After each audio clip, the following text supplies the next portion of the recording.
Hello everyone, welcome back to your on YouTube channel English education. English education channel में आपका फिर से स्वागत है। मैं हूं सोनी सर और आज हम क्लास 10 का सेक्शन सी में जो डू एज डायरेक्टेड आता है उसको पढ़ेंगे, देखेंगे। डू एज डायरेक्टेड 5 मार्क का पूछता है, 5 नंबर का ना, 5 मार्क्स का ये आता है। लेकिन ये लगभग बहुत सारी चीज़ें इसमें टेंस पे डिपेंड करती है। टेंस यदि आपने नहीं पढ़ा है तो डिस्क्रिप्शन बॉक्स में मैंने टेंस की लिंक दे दी है, आप वहाँ से जाकर के टेंस पढ़ सकते हैं। चलिए देखते हैं। पहला है he did his work well, change into negative. Negative में चेंज करने के लिए आएगा कि इसको नेगेटिव में चेंज करना है। पहला देख लेते हैं। नेगेटिव में चेंज करना है तो बहुत बार पूछने वाला ये क्वेश्चन है और मैंने इसके 3 एग्जाम्पल यहाँ पे दिए हैं। जैसा he did his work well, change into negative, तो बच्चे क्या गलती करते हैं, वो लिखेंगे he did not his work well, तो ये गलत हो जाएगा। सही कैसा होगा देखिए, मैं आपको बताता हूँ। जो डिड है ये अपने आप में एक हेल्पिंग वर्ब है और अपने आप में ये एक मेन वर्ब भी है। इसके 3 फॉर्म होते हैं, डू, डिड और डन। ये B1 है, ये B2 है और ये B3 है। यहाँ जो लगी है ये B2 लगी है, ठीक है ना। तो अब B2 लगी है तो इसका जो स्ट्रक्चर होता है नेगेटिव बनाने का, टेंस में आप जाकर के देखेंगे कि कैसा बनाया गया है। इसमें ही डिड नॉट और फिर वर्ब की फर्स्ट फॉर्म आएगी, ठीक है। तो ही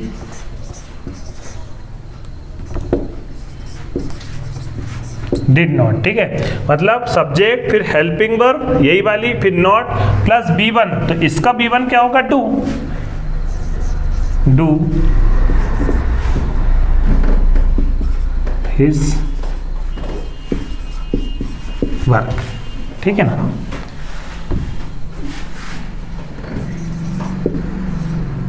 ये हो जाएगा he did not do his work. एक तरीका और है इसको याद रखने का, अगर आपको ऐसा समझ में नहीं आता है तो ऐसे सेंटेंस जब भी आते हैं जिसमें सेंटेंस में डिड हो, डज हो और डू है, तो इसके नेगेटिव बनाने के लिए आपको नॉट डू का प्रयोग करना पड़ता है।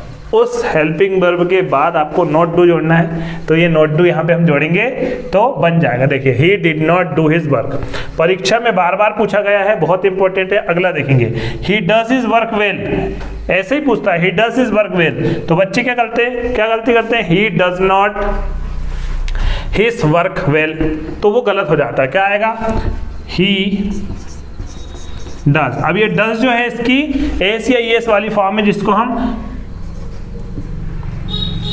डज, ठीक है ना, इसको हम एस या एस वाली फॉर्म बोल सकते हैं। वर्ब की एस या एस वाली फॉर्म, एस या एस वाली फॉर्म होती है, उसमें लगता है डज। फिर हम क्या करेंगे, नॉट। और वहां मैंने टेंस पढ़ाया हूं तो टेंस में मैंने बताया हूं कि जब कभी क्रिया में एस या एस होता है और तब क्या होगा, सेंटेंस जो है वो उसमें आगे जो वर्ब होगी वो मेन वर्ब आएगी। तो मेन वर्ब डज की क्या है, डज की मेन वर्ब क्या है, डू। क्या है, डू। तो क्या हो जाएगा, ही डज नॉट डू, यहां भी देखिए नॉट डू है, हिज वर्क। एक एग्जांपल इसका हमने और बनाया है, I do my work well. बच्चे क्या गलती करते हैं, I do not my work well, गलत है। कैसा होगा, I do not do my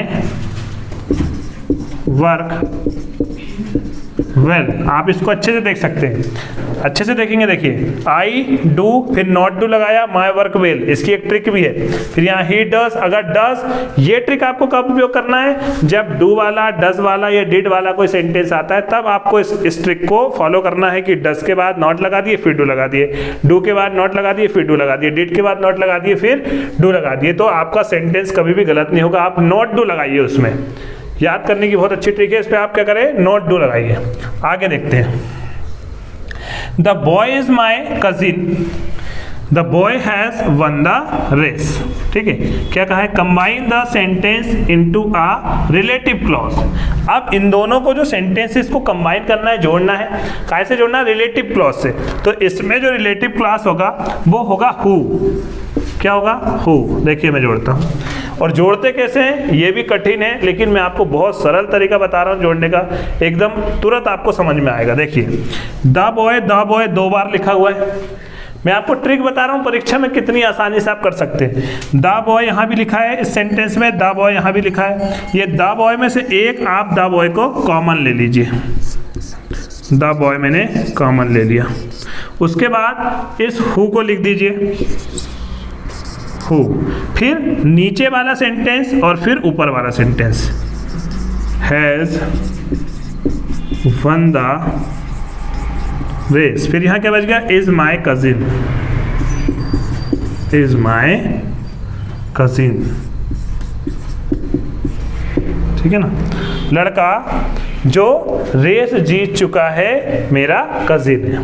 ठीक है, बिल्कुल सरल है, देख सकते हैं। द बॉय में से एक द बॉय कॉमन ले लिए, फिर हु को लगा दिया, फिर नीचे वाला बचा वाला सेंटेंस लिख दिया, और उसके बाद ऊपर वाला बचा वाला सेंटेंस लिख दिए, कंप्लीट हो गया। ठीक है, अगला देखते हैं। Unless you work hard you will fail. ठीक है, unless you work hard you will fail मतलब होगा, अनलेस का मतलब होता है यदि नहीं।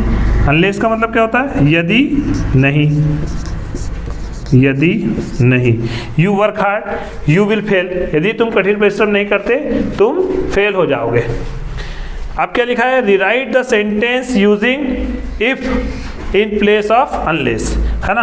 आपको इफ का उपयोग करना है इन प्लेस ऑफ, मतलब अनलेस की जगह पे। अनलेस की जगह पे आपको इफ का उपयोग करना है, लेकिन इफ का मतलब होता है यदि, और यहाँ पे क्या लगा है? यदि नहीं। तो यदि नहीं हटा करके हमको यदि लगाना है, तो हमको नहीं के लिए क्या करना पड़ेगा? सब्जेक्ट के बाद डू नॉट जोड़ना पड़ेगा। देखिए इफ, ये यू सब्जेक्ट हो गया ना, इसके बाद हमको नहीं बनाने के लिए इसको भी नॉट जोड़ना पड़ेगा। तो यहाँ जुड़ जाएगा इफ यू डू नॉट, फिर work hard you will fail, यदि तुम कठिन परिश्रम नहीं करते तो तुम फेल हो जाओगे। नेक्स्ट देख लेते हैं। Aman is very intelligent he can pass this exam easily. इसमें आपको सो दैट लगाना है। सो मतलब होता है इतना, और दैट मतलब होता है कि। तो आपको क्या करना है? इस वेरी की जगह में आपको सो लगाना है, ये पॉइंट की जगह में आपको दैट लगाना है, और ये जो एच है इसको स्मॉल कर देना है, एकदम ईजी। कैसा आएगा? अमन इज, वेरी की जगह में आपको लगाना है सो, वेरी नहीं लगाना है साथ में, इंटेलिजेंट, फिर यहाँ पॉइंट की जगह में दैट, और ये इसका एच का छोटा, ही can pass this exam easily. क्या हुआ? अमन इतना होशियार है कि वह आसानी से पास हो सकता है। चलिए आप 5वां देख लेते हैं। They are selling their house, change into present perfect. Present perfect में चेंज करना है, तो प्रेजेंट परफेक्ट में चेंज करने के लिए क्या करना पड़ेगा? आप टेंस का वीडियो देखिएगा, मैंने लिंक डिस्क्रिप्शन में दिया है, आप वीडियो देखिएगा, उसमें आपको पता चल जाएगा कि चेंज इनटू प्रेजेंट परफेक्ट मतलब प्रेजेंट परफेक्ट का स्ट्रक्चर क्या होगा और कैसे उस स्ट्रक्चर के माध्यम से इसको चेंज करना है। तो चलिए प्रेजेंट परफेक्ट में चेंज करते हैं, मैं आपको यहाँ बताता हूँ। They are selling their houses, तो यहाँ क्या होगा? प्रेजेंट परफेक्ट में चेंज करने के लिए प्रेजेंट परफेक्ट में जो हेल्पिंग वर्ब यूज होती है वो हैज़ और हैव यूज होती है, हैज या फिर हैव। तो यहाँ पे जो ये दे है, ये दे क्या है? प्लूरल है, प्लूरल है, तो प्लूरल के साथ हैव यूज होगी। और ये जो सेलिंग है इसकी बी की वर्ब की थर्ड फॉर्म लग जाएगी, सेल की थर्ड फॉर्म, तो ये हो जाएगा सोल्ड। तो क्या हो जाएगा? They have sold their house. ठीक है ना? चेंज इनटू प्रेजेंट परफेक्ट, तो प्रेजेंट परफेक्ट में चेंज किए, हेल्पिंग वर्ब चेंज हुई, यहाँ हैव हो गया, और सेलिंग जो लिखा था वो हो गया सोल्ड। ठीक है, तो क्या चेंज हुआ यहाँ पे? केवल हेल्पिंग वर्ब और वर्ब की थर्ड फॉर्म लग गई। नेक्स्ट देखते हैं। She speaks the truth, change into negative, इसका नेगेटिव बनाना है। तो जब यहाँ पे वर्ब में एस या यस होता है तब जो नेगेटिव बनता है, इसके पहले भी हमने बनाए थे, तो कैसे बनता है? डज नॉट से। तो सी पहचान है कि यहाँ क्रिया में ऐसी एस लगा, डज नॉट। और अभी मैंने आपको पहले वाले सेंटेंस में बताया था कि जब डज लगेगा तो वर्ब की फर्स्ट फॉर्म आएगी, मतलब मेन वर्ब आएगी, तो यहाँ हो जाएगा स्पीक और द ट्रुथ। नेक्स्ट देखते हैं, they have been playing here since morning, change into past perfect. अब ये जो सेंटेंस है ये प्रेजेंट परफेक्ट का है, ये प्रेजेंट परफेक्ट कंटिन्यूअस का, सॉरी प्रेजेंट परफेक्ट कंटिन्यूअस का। अब इसको चेंज इनटू पास्ट परफेक्ट, इसको आपको पास्ट परफेक्ट में चेंज करना है, ठीक है। तो ये पास्ट परफेक्ट में कैसे चेंज होगा, उसके लिए क्या करना पड़ेगा पास्ट परफेक्ट के लिए, तो यहाँ पे दे रहेगा, दे का दे रहेगा, ये जो हैव बीन हेल्पिंग वर्ब लगी है ये हो जाएगी हैड। केवल क्या करना है, चेंज इनटू पास्ट परफेक्ट में, ठीक है। तो दे हैड, और ये प्लेइंग जो वर्ब की थर्ड फॉर्म लगेगी तो हो जाएगा, परफेक्ट के लिए वर्ब की थर्ड फॉर्म लगती है तो ये हो जाएगा प्लेड। दे हैड प्लेड,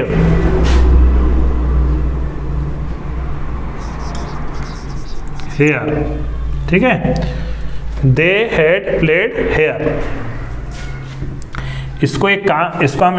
इसको हम ये ऐसा बना देंगे तो ये हो जाएगा चेंज इनटू पास्ट परफेक्ट, तो ये पास्ट परफेक्ट में चेंज हो गया, दे हैड प्लेड हेयर। एक और पास्ट परफेक्ट कंटिन्यूअस में भी चेंज करने के लिए आता है, तो यहाँ पे पास्ट परफेक्ट हम कंटिन्यूअस करेंगे, पास्ट परफेक्ट कंटिन्यूअस, तो ये हो जाएगा दे हैड बीन, क्या हो जाएगा, दे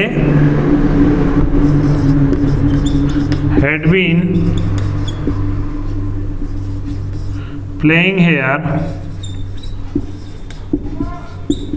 सिंस मॉर्निंग।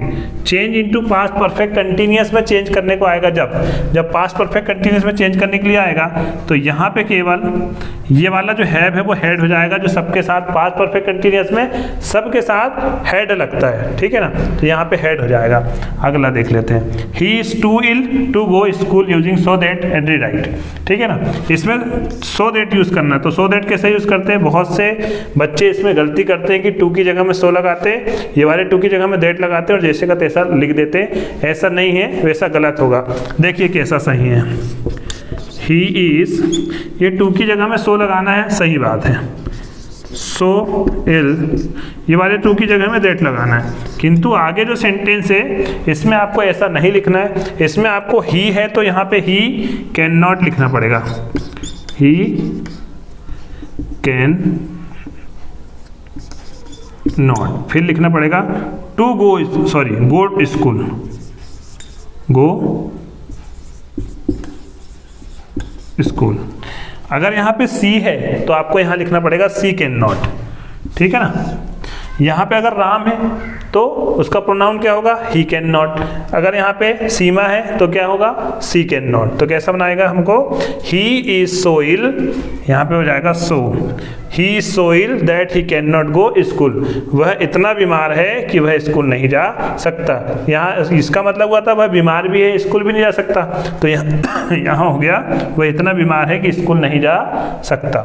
चलिए अगला नेक्स्ट देख लेते हैं, I am ill I am not going to school, मैं बीमार हूँ, मैं स्कूल नहीं जा रहा हूँ, ठीक है। तो सो से जोड़ना है, तो सो का मतलब होता है इसलिए, सो का मतलब क्या होता है, इसलिए।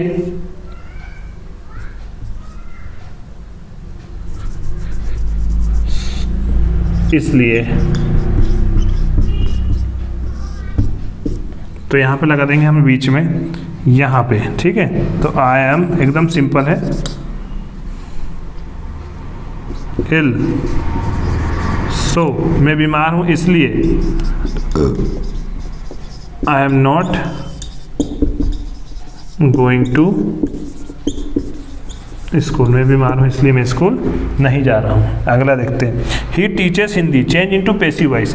अब पैसिव वॉइस इसका चेंज करने के लिए हमको क्या करना पड़ेगा, सबसे पहले हिंदी को यहाँ ले जाना पड़ेगा, हिंदी।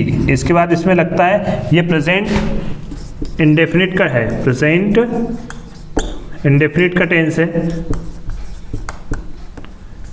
और इसका पैसिव वॉइस बनाने के लिए हमको क्या करना पड़ेगा, स्ट्रक्चर यूज़ करना पड़ेगा। स्ट्रक्चर भी बताता हूँ आपको। पहले ये जो आप यहाँ ऑब्जेक्ट लिखा है ये पहले आ जाएगा, ऑब्जेक्ट प्लस इसमें हेल्पिंग वर्ब यूज़ होगी is am are, is am या आर, ठीक है।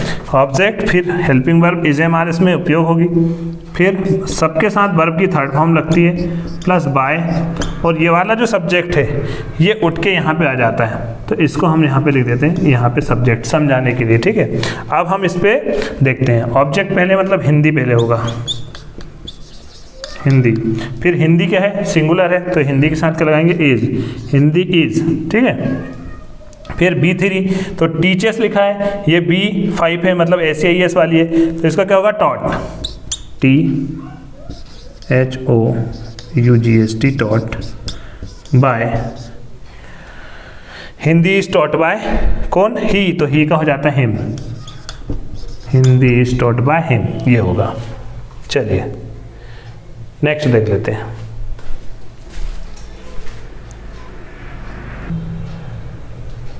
चलिए 11 देख लेते हैं। Children are making toys, passive voice बनाना है, तो इसका पैसिव वॉइस कैसा बनेगा, देखिए ये चिल्ड्रन आर मेकिंग टॉयज जो है ये प्रेजेंट कंटिन्यूअस का टेंस है। प्रेजेंट कंटिन्यूअस का पैसिव वॉइस बनाने के लिए वही टॉयज पहले लाएंगे, टॉयज, और क्योंकि टॉयज ज़्यादा है तो आर इसमें लगता है बीइंग, बीइंग वर्ब की थर्ड फॉर्म मेड, और बाय चिल्ड्रन, ठीक है ना। Toys are being made by children.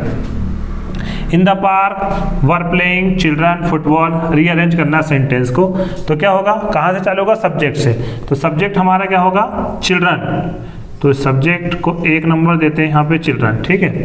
फिर हेल्पिंग वर्ब, तो हेल्पिंग वर्ब होगी हमारी वर्ब, फिर प्लेइंग होगी हमारी वर्ब, मेन वर्ब, 3 नंबर देंगे इसको।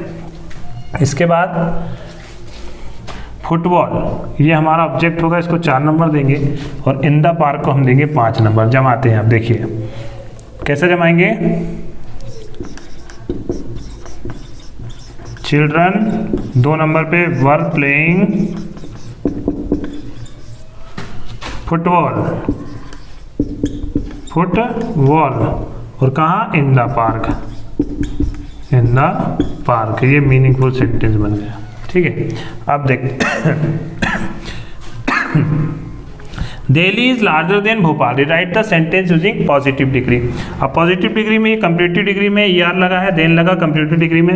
पॉजिटिव डिग्री में बनाने के लिए इसकी पहचान होगी कि इसको एज लगाकर बनाना पड़ेगा, लिखेंगे दिल्ली इज एज, फिर डिग्री कौन सी आएगी, पॉजिटिव वाली, लार्ज एज, और यहाँ आ जाएगा Bhopal, Delhi is as large as Bhopal.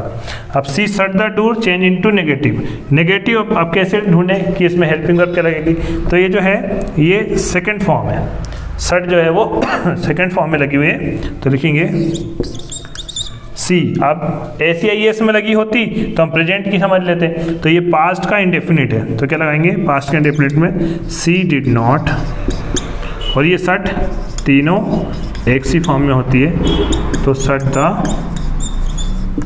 Door, ठीक है, she did not shut the door. अगला, he has taken tea change into interrogative. Interrogative मतलब प्रश्नात्मक बनाना है। इंट्रोगेटिव मतलब क्या होता है, प्रश्नात्मक। ये सारी चीज़ें अच्छे से सीखने के लिए मैंने आपको वीडियो में डिस्क्रिप्शन में एक टेंस की लिंक दी है, जो मैंने टेंस पढ़ाया है, उसको आप टेंस को बहुत अच्छे से पढ़िए, समझिए, इसके बाद इसको आपको आसानी होगी हल करने में, ठीक है। तो ही हैज़ टेकन टी, तो अब ये हैज़ जो है हेल्पिंग वर्ब सामने जाएगी,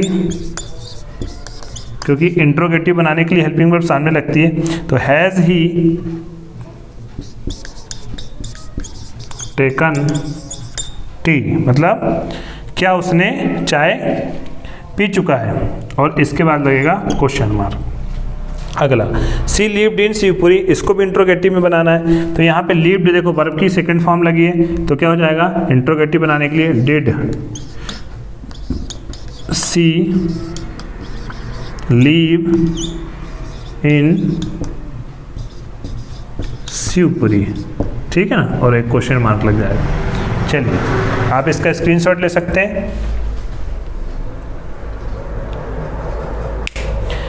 चलिए वीडियो पसंद आया हो तो वीडियो को ज़्यादा से ज़्यादा लाइक करें, शेयर करें, और यदि चैनल में नए हैं तो चैनल को सब्सक्राइब करें, साथ में बेल आइकन को प्रेस करें जिससे मेरे आने वाले वीडियोज़ आपको आसानी से मिल सके। अब मैं इसके बाद सेक्शन सी हमारा खत्म हुआ जिसमें डू एज डायरेक्टेड हमने पढ़ाया। इसके पहले हमने फिल इन द ब्लैंक्स पढ़ाया था। इसके बाद मैं आपको पोएम के एक्सट्रैक्ट पढ़ाऊंगा। पोएम के एक्सट्रैक्ट जो है वो भी 3 नंबर के आते हैं। इसके बाद आपको पोएम के एक्सट्रैक्ट पढ़ाए जाएंगे। आज के लिए इतना ही। Thank you very much.